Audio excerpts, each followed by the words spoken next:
Сәлеметсіздер ме, құрметті оқытушылар? Мен Салтанат. Қазір мен сіздерге артында тұрған тақтаны қалай қолдану қажеттігі жөнінде нұсқаулық түсіремін. Бастайық. Сіздер ең бірінші осыны басасыздар, кнопканы. Басқаннан кейін сіздерде осындай главный экран пайда болады. Бұл Android экраны. Қазір енді тек негізгілерді көрсетейін сіздерге. Мысалға, дастарханы қолдану үшін ішінде аштырыңыздар, негізгі бет пайда болды. Жазасыздар ішіне. Мысалға, бүгін нешесі дейсің? Ақтөбеде жаза салайық. Жазыңыздар. Енді осы сөзді ластикпен өшіру үшін мына тұрған ластикті бассаңыздар болады.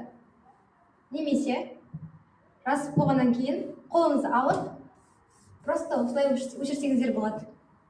Немесе белгілі бір жерді ғана өшіру қажет болса, мысалы аласыздар, соны белгілеп аласыздар, белгілеп алып, тек қана осыны өшіруге болады. Енді сіздерге мысалы жазып болдыңыздар, бұл бетті шамалы алысырақ шегеріп, басқа сөзді қоса жазу керек болады. Сол уақытта екі саусағыңызды қолданасыздар, саусағыңызбен артқа жылжытып аласыздар, сосын басқа сөзді жаза берсеңіздер болады. Және де тағы да бір функциясы бар бұл жерде. Сіздерге 2 немесе 3 студент жұмыс жасау қажет болады.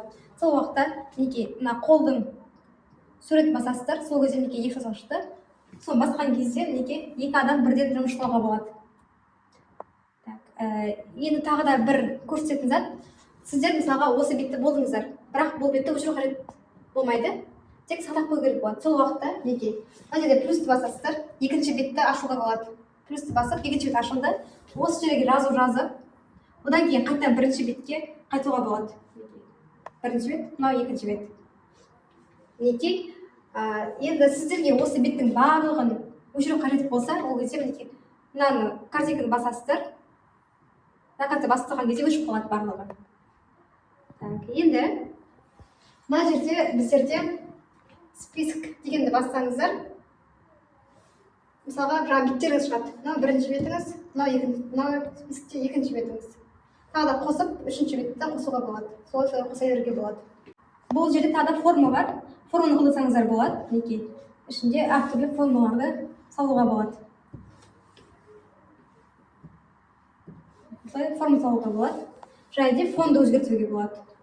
Мысалға, сіздерде жазу қажет болса, жазуды қосып, бассаңыздар, осындай сурет шығады. Немесе түсін өзгертуге болады.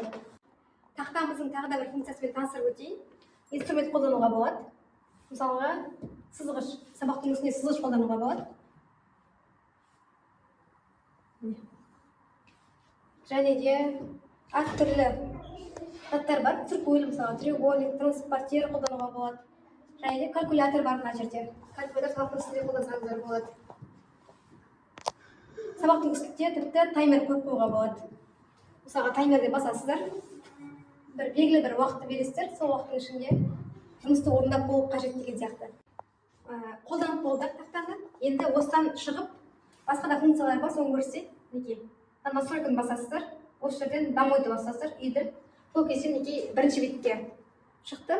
Мына тұрған бет бұл Android бет. Яғни біздің телефонымыздың функциясы.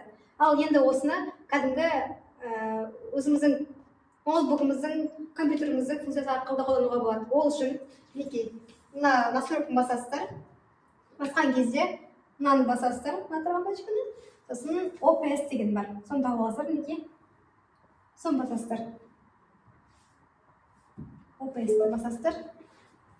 Басқан кезде бұл жерде кәдімгі біздің компьютеріміздің экраны пайда болды. Осы жерден мысалға кәдімгі Chrome-ға кіріп, Google-ға кіріп, өзіміздің қажетті заттарымызға кіруге болады. Интернетті іздеуге болады. Және де мысалға папкеге кіріп, папкеден құжаттарымызды алуға болады. Мына жерде флешканың орны бар, флешканы басып, компьютердің ішіне кіріп, флешканы шығаруға болады.